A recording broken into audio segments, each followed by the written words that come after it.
Bueno, buenas tardes a todos y a todas. Muchísimas gracias por la invitación para estar aquí, como no podía ser de otra manera, tanto con Betus, con Lanbide, con Adolfo, por Dani, la invitación que tuvo, que me hizo y que se le agradece mucho. La intención es conectar lo que voy a explicar hoy brevemente, que sería para mucho rato, pero no va a ser para mucho rato. Brevemente, la problemática que estamos viviendo, lo que la formación profesional va a tener que vivir, la importancia de unir formación profesional y empresa y formación profesional, la importancia de la cooperación, de trabajar muy juntos, pues porque el futuro que se nos viene, que viene futuro, que parece que no va a haber, pero que viene futuro, el futuro que nos viene es un futuro complejo, difícil de asimilar ahora, pero si hacemos las cosas razonablemente bien, ese futuro puede ser una buena oportunidad para que Euskadi vuelva otra vez a estar en niveles de bienestar importantes. Pero todo eso conlleva llevar unos pasos, o tendremos que llevar unos pasos que van a ser difíciles y duros a lo largo de un tiempo. Por lo menos estos 2 años que nos vienen, que van a ser durísimos. Durísimos y que ya estamos trabajando para que sean lo menos duros posibles, trabajando lo que nosotros llamamos la austeridad inteligente.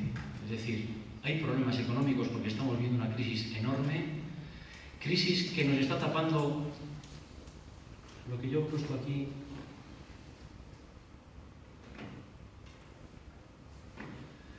Lo que he puesto como cambio de modelo. La crisis nos está tapando el cambio de modelo que se está produciendo no en Euskadi o en el Estado español o en España, como ustedes quieran decir, o en Europa, no, en el mundo. Está habiendo cambios de modelos económicos, pero está habiendo cambios quizá más importantes todavía en la geopolítica. Si se fijan, todo lo que está pasando en el mundo, que nos está afectando, o entre nuestros países teóricamente, iba a decir hermanos, entre comillas, en la Unión Europea, que lo que hacemos es pegarnos unos con otros para poder ser competitivos y poder conseguir vender más que otros para poder sobrevivir. Nos estamos encontrando que la geopolítica estaba centrada en un punto donde podía ser el centro de Europa y se ha trasladado hacia otros países. Eso significa que los países que vivimos en la periferia, como nosotros, y más nosotros somos pequeñitos además, estamos en una situación más complicada que los países del centro de Europa. Por todo el tema de logística, por ejemplo, por todo el tema de transportes, por todo el tema de organización de cómo fabricar, las delegaciones que tengo que tener en otros países. Esa geopolítica está llevando a unos niveles, casi les diría, de preocupación. Más o menos el mundo, si me permiten resumirlo de forma muy rápida, tendríamos que el conocimiento está en Estados Unidos, la mano de obra barata está en Asia y las materias primas las tenemos en este momento en África sobre todo y una parte en Latinoamérica. Y Europa se quedó fuera de juego. Fuera de juego. No fuera de juego porque no sepa lo que tiene que hacer, que sí sabe. El problema que tiene Europa en este momento es que somos 27 países en un mismo proyecto con opiniones muy diferentes de cómo debiéramos de hacer frente a esta crisis y al futuro de la economía europea. Eso lo que nos está generando es una problemática de desarrollo grande y, por ejemplo, nos está llevando a que, si se fijan, Alemania, que parece que es el país más importante en este momento de Europa, pero que se lo decía ahora al director general de Lanbide hace un momento, que tiene un dato preocupante, supongo, para ellos, y para nosotros un dato a tener en cuenta y que hay que observar. Tienen 7,8 millones de personas, 7,8 millones de personas trabajando en lo que llaman los mini-jobs. Es decir, traducido allí, 450 euros al mes. Es decir, yo pensaba que era igual, pero me ha corregido muy bien Adolfo, menos que lo que aquí es la RGI, la garantía de ingresos para personas que están ya casi en situación desesperada. 7,8 millones de personas. Eso nos tiene que hacer pensar a todos, a ellos los primeros, porque quizás estén teniendo un desequilibrio importante o están tapando unos niveles de paro exagerados. Eso tenemos que tenerlo en cuenta también nosotros. A partir de ahí, ¿qué está ocurriendo? Que ellos marcan la política económica, como ustedes saben, pero es que en muchas cosas nosotros competimos con los alemanes.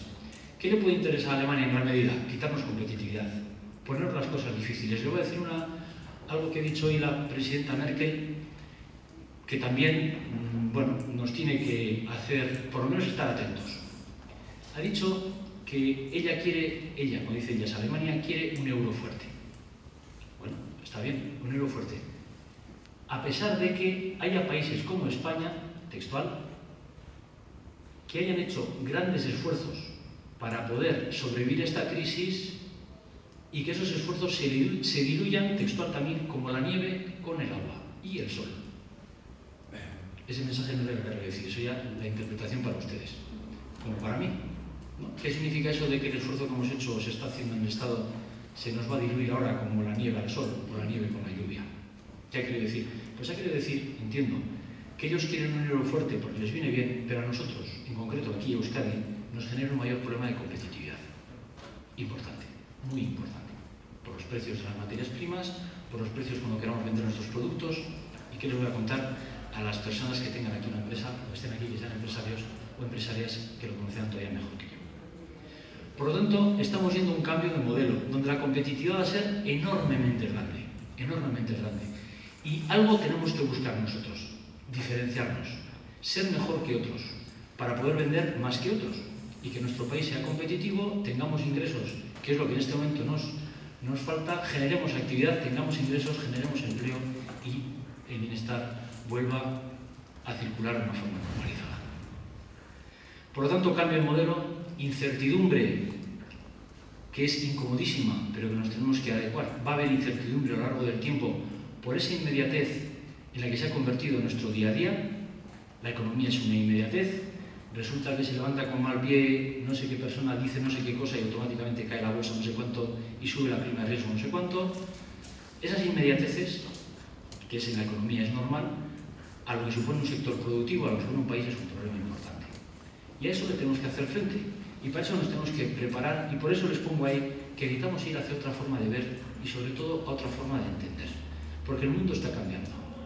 Pero no el mundo como tal, como planeta, que sigue siendo el mismo y da las vueltas, por lo menos parece que a la misma velocidad, sino porque además, de cara a nuestra gente, a la gente que está teniendo una empresa, peleando, luchando para sacar adelante su empresa y de paso la economía del país, los cambios que vienen son enormes. Porque los países emergentes ya han emergido, porque tenemos competidores que hace no muchos años no los teníamos, porque vamos a tener que fabricar cosas diferentes, porque tenemos que estar pensando que tenemos que estar ubicados posiblemente en otros países también, que tenemos que asociarnos porque tenemos un tamaño pequeño, necesitamos empresas más fuertes de mayor tamaño para poder competir de otra manera. Todo esto son cambios que tenemos que ir haciendo, en nuestro caso, con austeridad inteligente, porque nos ha pillado en un momento de recursos realmente malo, como ustedes también me imagino que conocerán.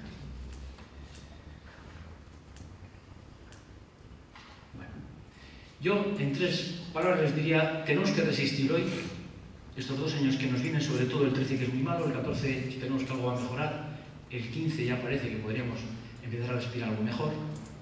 Resistir hoy, pero pensando en el futuro, porque lo más importante es que tenemos que competir mañana. Y eso no está claro. Y es posiblemente lo que más nos está preocupando en el gobierno. Nos preocupa muchísimo el desempleo, nos preocupa muchísimo la gente que lo está pasando muy mal. No nos olvidamos de eso en ningún momento, evidentemente, pero nos preocupa muchísimo más todavía que seamos competitivos de aquí a 3 años. Porque si somos competitivos de aquí a 3 años, habremos sobrevivido. Si no somos competitivos, el problema que se nos avecina es mucho mayor que el que tenemos hoy en día. Por lo tanto, sin perder de vista lo que nos está pasando hoy, tenemos que estar pensando cómo vamos a afrontar el futuro a 3 años. Sabemos que vamos a tener que sustituir claramente lo que son las actividades de menor valor añadido. Cada vez tenemos más competencia respecto a productos que pueden hacer los otros y que además lo van a hacer más o menos como nosotros, pero a menor precio, y tenemos que empezar a buscar cosas que tienen que ser diferentes, que tengan eso que siempre hemos dicho, con un valor añadido diferente, que nos genere un producto que nos haga competitivos y nos permita sobrevivir. Pero teniendo en cuenta, primero, que el ciclo de los productos cada vez es más corto, lo que supone que tengamos que estar pensando a menudo cómo voy mejorando ese producto. Segundo, y muy importante, las ideas se copian casi al instante, y eso es otro problema grande que tenemos, y además se transmiten ya por internet, por las redes sociales rapidísimo, y nos hace perder evidentemente ventaja competitiva, y además la capacidad de producir, que es importantísima, por esta velocidad que les estoy diciendo, se ve sustituyendo por la capacidad de idear. Es decir, tengo que producir mientras estoy pensando qué otra cosa voy a producir dentro de no mucho tiempo. ¿Qué problema tenemos? Estructuralmente, uno muy gordo, el paro. El paro, que es un paro en gran medida estructural, es que tenemos personas que han perdido un puesto de trabajo que no va a volver a existir como tal. Por lo tanto, sí va a haber empleo, sí va a haber gente que va a estar trabajando, evidentemente, vamos a tener puestos de trabajo diferentes a los que hemos tenido, pero vamos a tener un volumen de personas importante, casi diría que muy importante, que van a tener que reciclarse o recualificarse de forma importante para poder hacer cosas que ahora no hacían. Porque lo que hacían ya no lo van a poder volver a hacer, al menos profesionalmente. Y ese es un problema que nosotros lo tenemos de forma grave, que a nivel del Estado es gravísimo. Son 6 millones de personas donde se calcula que más o menos más de 4 millones van a tener problemas muy serios para poder reinsertarse o reemplearse o tener empleabilidad para poder seguir desarrollándose como personas y como profesionales. Y eso también no es que nos tenga que hacer pensar, ya estamos viendo cómo podemos hacer esa transición de unos sectores que no tienen, al menos por el momento, recorrido profesional o de futuro en la empleabilidad, cómo somos capaces de derivar a esas personas que estarían preparadas para esos sectores hacia otros sectores que sí vamos viendo que pueden tener a medio plazo, pueden tener un futuro profesional y, por ende, un futuro personal para las personas.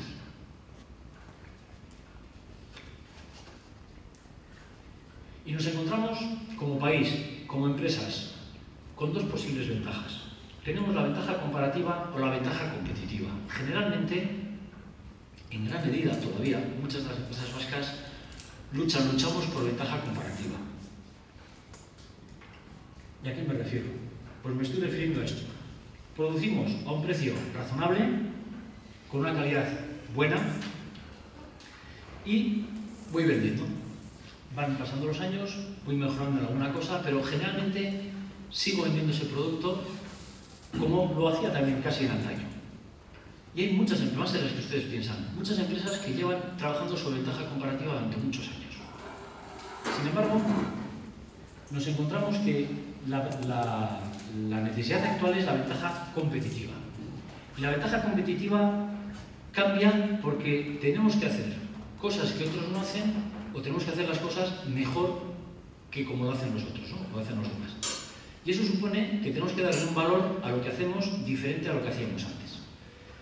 De tal manera que lo que hacemos es crear valor sobre mi producto a la vez que estoy pensando qué otro producto puedo hacer que mejore el que estoy haciendo y que me permita ser competitivo durante otro tiempo más. Porque la competitividad, como les decía antes, va a durar un tiempo. Si no mejoro en esa competitividad durante ese tiempo, pierdo la competitividad, pierdo la venta de mis productos y van a comerme el terreno en el ámbito productivo que yo tenía. Les ponía aquí que las ventajas comparativas se heredan, las ventajas competitivas se crean. Y es lo que necesitamos tener, ventaja competitiva en nuestros sectores productivos. Ventaja competitiva que en gran medida solo las empresas no podrían, es decir, individualmente bastante tienen muchas con poder, primero, fabricar, producir, vender y pagar los sueldos. Eso ya es un esfuerzo enorme para poderlo hacer y más en estas situaciones que estamos viviendo, pero además hay que pensar que si tenemos que ir haciendo cambios, si tenemos que ir produciendo de otra manera, si hay que tener ideas, ¿cómo lo podemos hacer? Bueno, lo vamos a hacer por medio de la cooperación, uniendo centros y empresas, uniendo centros tecnológicos, centros de investigación, universidad, centros de formación profesional y empresas, como ya estamos también no solo previendo, sino poniéndolo en marcha para poder ir estableciendo en unos entornos estratégicos, por sectores productivos, donde podamos generar otra forma de trabajar y donde las empresas, sobre todo, que es el objetivo final, se sientan respaldadas realmente para saber qué es lo que se puede hacer y, sobre todo, cómo y con quién se podría hacer. Por otro lado, lo estamos escuchando a menudo, y es otra cosa que tener en cuenta, las empresas buscan equilibrar los componentes costo y eficacia, evidentemente. Unas empresas lo solucionan haciendo que el rendimiento sea la constante y la productividad salarial la variable. Es decir, me da igual a quién le tengo aquí, pero lo voy a pagar, por decirlo como un ejemplo, lo menos posible. Esa es una opción que puede parecer igual aquí, puede sonar raro o no, pero que en otros sitios pues no suena nada raro. Por ejemplo, busco, roto gente voy pagando pues, lo menos que puedo y voy rotando, me van cubriendo y yo voy ejerciendo la función de mi empresa, voy para adelante y ya está. Y luego está la segunda parte, otro tipo de empresas que la variable es el rendimiento y el costo, en este caso la constante es el coste. ¿Qué ocurre? Que van con unos parámetros, por ejemplo, de sueldo respecto a los trabajadores con menos margen y, sin embargo, potencian mucho más el nivel de cualificación de sus recursos humanos.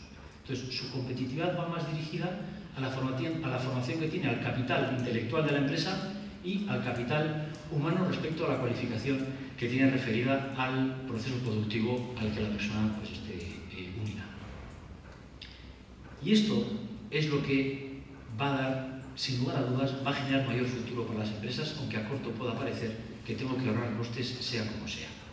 Es decir, claramente hay que apostar por las personas y por su cualificación, que es lo que a medio plazo y sobre todo eso que les decía de cara a la competitividad futuro, lo que nos va a asegurar el futuro va a ser el capital humano y su cualificación y el capital intelectual que pueda tener, la fuerza, el conocimiento que tenga la empresa para poder competir en el sector en el que se esté moviendo. Por lo tanto, nosotros, desde el Gobierno, con la formación profesional que es mi área, vamos a potenciar todo lo posible, tener las mejores personas preparadas, lo mejor preparadas para que las empresas puedan ser lo más competitivas posibles en el ámbito en el que se vayan a mover. Otro problema que tenemos, importante, ¿qué profesionales se necesitan en un sector? Por ejemplo, el industrial. En este momento, en Euskadi, una empresa mediana, grande, tendría que tener más o menos estos datos. Un 2% de ingenieros y licenciados, un 10% de ingenieros técnicos o diplomados, un 70% de mandos intermedios y técnicos cualificados y un 18% de personas sin cualificar. Esto no se cumple. En este momento los mandos intermedios y técnicos cualificados estarán aproximadamente en el 40 y tantos por ciento, sobre el 50% aproximadamente. Es decir, sigue habiendo sobrecualificación de personas que pueden estar con una titulación universitaria y están desarrollando un trabajo que ya no es lo que ellos se han preparado en la universidad, sino que están haciendo un trabajo que puede corresponder a una persona de formación profesional. Esto hace unos años no generaba mayor problema. Era una persona, majo chico o chica, iban a la empresa y en la empresa se dedicaba, bueno, pues ya le iba formando, por base de experiencia, con trabajadores, tenía un nivel de formación suficiente como para entender lo que le iban a explicar y a partir de ahí ejercía su función.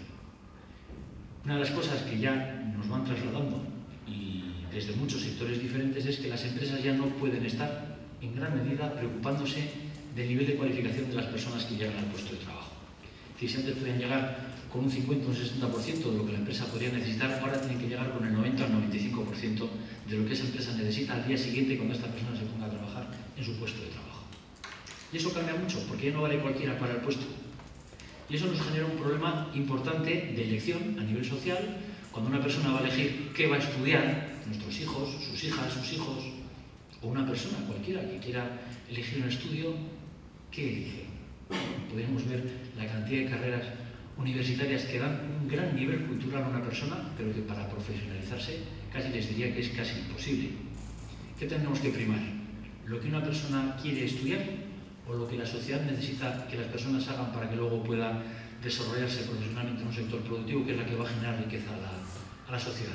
Es un debate realmente interesante que no hoy aquí no lo vamos a tratar, pero lo que sí le quiero trasladar es que cada vez más tenemos que acertar con que las personas que se preparan para, aparte para su desarrollo personal, se preparan para su desarrollo profesional, cada vez más. Y cada vez más tenemos que acertar para que estos datos, que verán ahora todavía se van a empeorar, estos datos nos ajustemos cada vez más a esas necesidades de nuestros sectores industriales.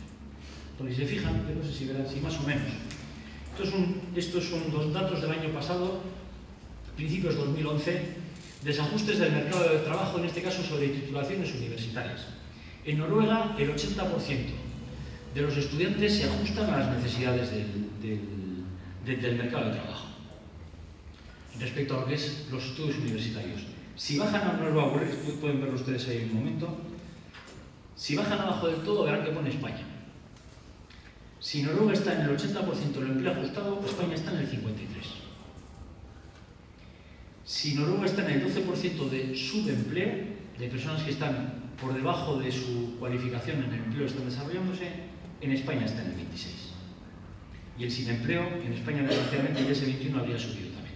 Pero bueno, más o menos para que se hagan una idea en la foto, si se fijan los países nórdicos, centroeuropeos, Portugal, por ejemplo, llama la atención, pues ajusta bastante mejor que nosotros a sus titulados universitarios.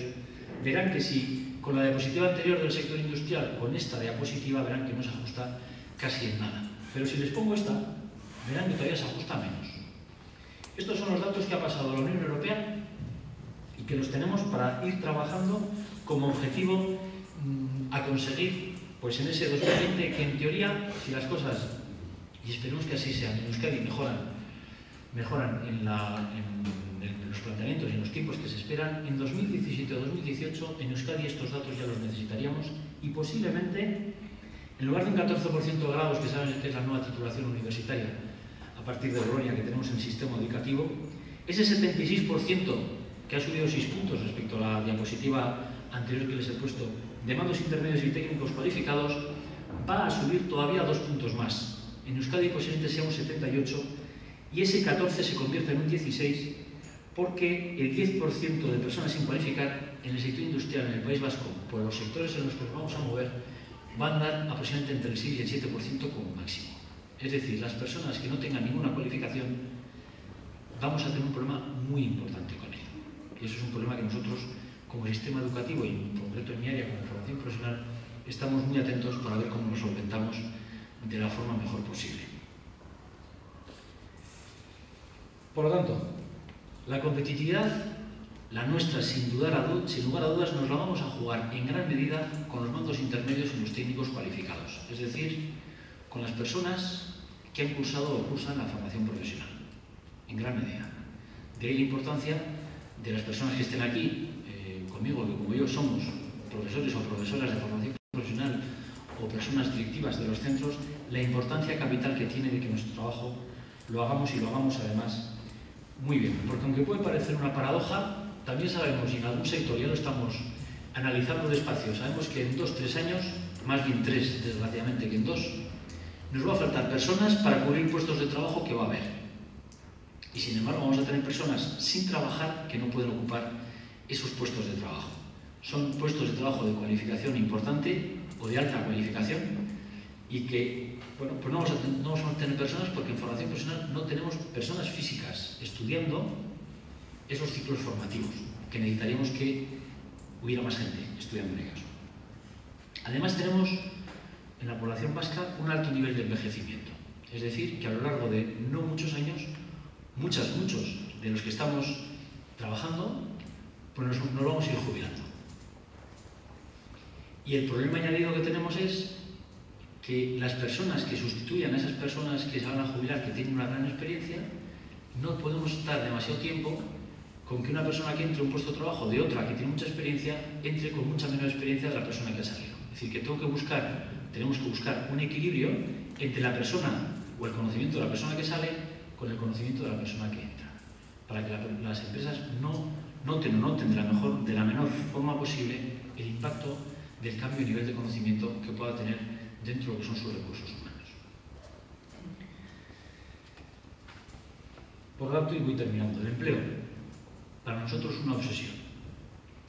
Y les puedo asegurar que se está trabajando mucho para luchar contra el desempleo y sobre todo para ubicar a esas personas que prioritariamente tienen unas edades ya difíciles de encontrar una empleabilidad, o personas jóvenes que no encuentran puesto de trabajo y se nos están yendo a otros países con esa pérdida de capital humano tan importante que no nos podemos permitir porque encima nosotros somos pocos.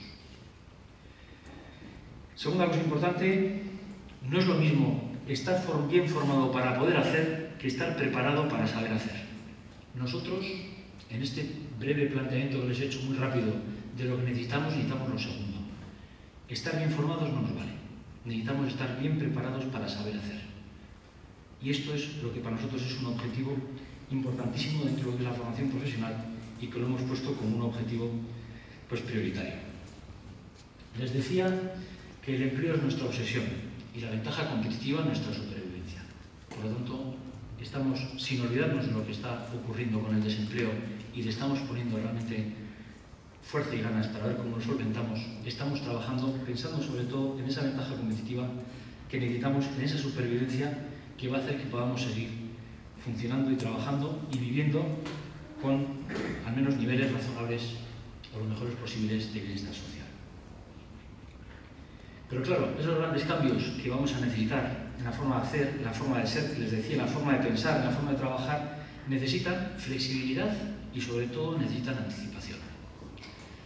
Necesitamos ir por delante, de la importancia de ir sabiendo qué necesitan las empresas. Cada vez más tenemos relación más cercana y cada vez más sabemos los problemas que tiene una empresa o va a tener antes de que ocurran, de tal manera que si ese problema va dirigido a necesidades de personas, porque la formación que están llevando a sus empresas no es la más adecuada, porque se prevé que hay que cambiar un tipo de producción o un tipo de producto y necesitan otro tipo de perfil dentro de las personas que van a trabajar en esa empresa, nosotros tenemos ya la capacidad de poder corregirlo de forma casi inmediata, de tal forma que si estamos trabajando sobre unos perfiles y necesitamos cambiar un perfil a otro, no vamos a tardar más allá de 3 o 4 meses de tenerlo preparado.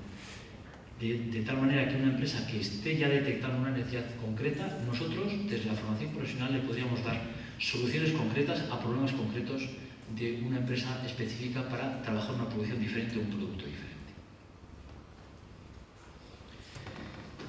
Porque otra cosa que no se nos va a olvidar, y es que la evolución que esto lleva, para nuestro sistema es importante como FP, pero las empresas también va a ser importante porque van a ir trabajando cada vez más unido o integrado formación, producción, mejora e innovación. 4 conceptos importantísimos y que en algunos de ellos unas u otras pueden estar trabajando, pero pocas están trabajando las 4 a la vez. Sí, las que son empresas muy punteras que están trabajando en diferentes partes del mundo y que están siendo muy competitivas y que han visto que no hay más remedio que trabajar todo eso de forma integrada. Hay que ver cómo conseguimos que esto se nos vaya trasladando al mayor número de empresas posibles, sean mayores o sean muy pequeñas, y que nuestros centros les puedan ayudar para que la producción, la mejora, la formación y la innovación vayan unidas e integradas en lo que es el concepto en la vida diaria de una empresa sin que le genere mayores problemas. Porque cuando hablamos de ventaja competitiva, hablamos de cadena de valor, cuando hablamos de hay que crear valor. ¿Y a qué nos referimos con el crear valor? Nos referimos a 5 conceptos diferentes, ya no solo al producto o a la producción, que por supuesto también. Hablamos de la organización de una empresa, hablamos de los procesos productivos que lleva esa empresa para hacer el producto, hablamos de los servicios, que como bien saben las personas que están o que son empresarias o que son empresarios, la importancia que tiene el servicio respecto al producto que yo estoy vendiendo, al proceso de valor que le voy a dar a todos esos conceptos anteriores y a los procesos de apoyo que tiene que tener la empresa y todos lo que son los procesos productivos de organización y servicios, esos procesos de apoyo que van a necesitar sobre todo las empresas más pequeñas para poder ser, repito, para poder evolucionar a la velocidad que vamos a necesitar, que vayan evolucionando para poder dar respuesta a las necesidades de ese futuro que lo tenemos encima. Teniendo muy claro algo que es fundamental. La innovación es algo muy importante, pero la innovación se consigue con algo fundamental que son las personas. No hay mejor fuente de innovación que la persona que piensa. Entonces, en nuestra parte, en la parte de los centros de formación profesional, nos encargamos de esa parte, ¿no? De intentar que la gente, los chavales, los chicos, las chicas que están con nosotros, cada vez piensen más, piensen mejor y sean más innovadores. Y un segundo concepto que les decía antes, la cooperación. Si es importante cooperar entre empresas, es importante cooperar entre centros, que posiblemente la gran diferenciación que hemos tenido en la FP Vasca respecto a otras formaciones profesionales y que nos ha dado tanta fuerza ha sido el trabajo en red, el saber trasladar el conocimiento de unos a otros, el trasladar experiencia y el trabajar en grupo, en equipo, en esa red tan importante que hemos tenido y que hemos hecho. La cooperación se ha convertido en algo imprescindible. Por tanto, yo les diría que terminaría diciéndoles que el futuro empieza por 3 Cs, ¿no?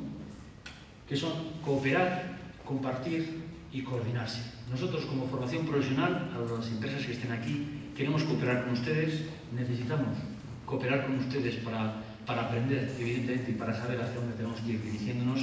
Compartir, porque el futuro, si lo compartimos, es un futuro que lo vamos a poder asumir y nos vamos a poder enfrentar con garantías de poder salir adelante. Y coordinarse, porque si trabajamos de forma coordinada, haremos que también la economía vasca, lo antes posible, solvente este problema de crisis tan grande que tenemos. Muy amables, eso sí me pasa el tiempo, creo que me ajusto bastante bien.